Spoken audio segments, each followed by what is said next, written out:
ತೇಜ್ ಪ್ರಭು ನ್ಯೂಸ್ಗೆ ಸ್ವಾಗತ.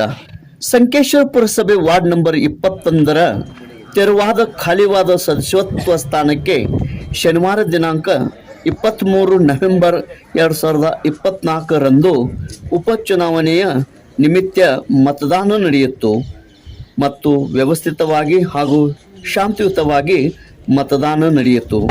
ಈ ಉಪಚುನಾವಣೆಯಲ್ಲಿ ಕಾಂಗ್ರೆಸ್ ಪಕ್ಷದ ಅಭ್ಯರ್ಥಿಯಾಗಿ ಭಾರತಿ ಅಪ್ಪಾಜಿ ಮರಡಿ ಮತ್ತು ಸ್ವತಂತ್ರ ಅಭ್ಯರ್ಥಿಯಾಗಿ ಗಂಗಾರಾಮ್ ಗಣಪತಿ ಭೂಸಗೋಳ್ ಸ್ಪರ್ಧಿಸಿದ್ದಾರೆ.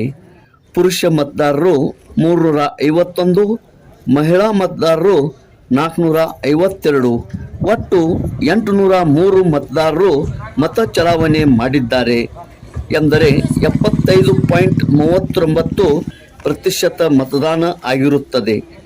ಈ ಚುನಾವಣೆಯ ಮತ ಎಣಿಕೆ ಮಂಗಳವಾರ ದಿನಾಂಕ 26 ನವೆಂಬರ್ 2024ರಂದು ತಾಲೂಕಾ ಕೇಂದ್ರವಾದ ಹುಕ್ಕೇರಿಯಲ್ಲಿ ಮತ ಎಣಿಕೆ ನಡೆಯಲಿದೆ.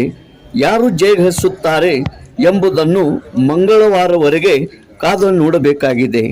ತೇಜ್ ಪ್ರಭು ನ್ಯೂಸ್, ಸಂಕೇಶ್ವರ್.